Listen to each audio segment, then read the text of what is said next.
This is the first confirmed sighting that the police are willing to talk about, at least. But as Sadia was saying, they still haven't got their man, and the clock is ticking. Absolutely. I mean, look, this is a significant development. This will help the police because clearly they know now that he got off that van at that point. They'll be able to trace the CCTV if it still exists and other footage from other cameras and so on to see where he went after that. So that's really enormously useful. But as you say, Mark, that was about 60 hours from where we are now. So there's a huge gap in time where he could be, he could be anywhere. I think the Met is saying, they're still focusing on London, but they're also looking elsewhere in the country, and clearly ports and airports have been on alert.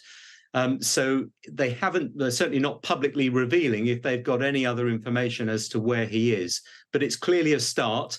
And what it does demonstrate is the value of these public appeals, because it's members of the public who often provide the crucial tip-offs. Yeah, and with that in mind, what do you make of the decision to offer a £20,000 reward?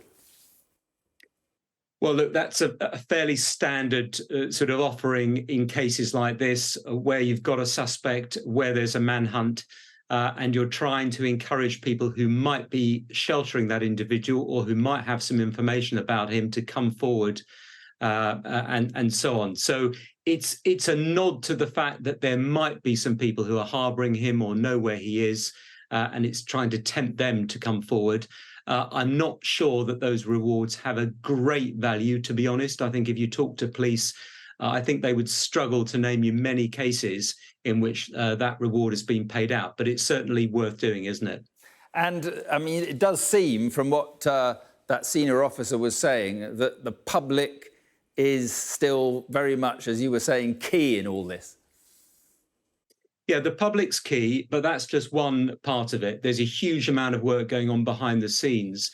There is something called retrospective facial recognition, not talked about very much. It's not the live facial recognition cameras, which are so controversial, but what it does is involve putting in lots and lots of CCTV material through computers and then getting the computer to try and recognize an image from all that material. And I'm sure that has been going on quietly behind the scenes. They've got very good images of Daniel Khalife. That will be in the computer, and any CCTV material will be put through those computers to see if it can spot him, as well of course, of police officers using their own eyes to try and identify him. So that's important. There's also electronic surveillance.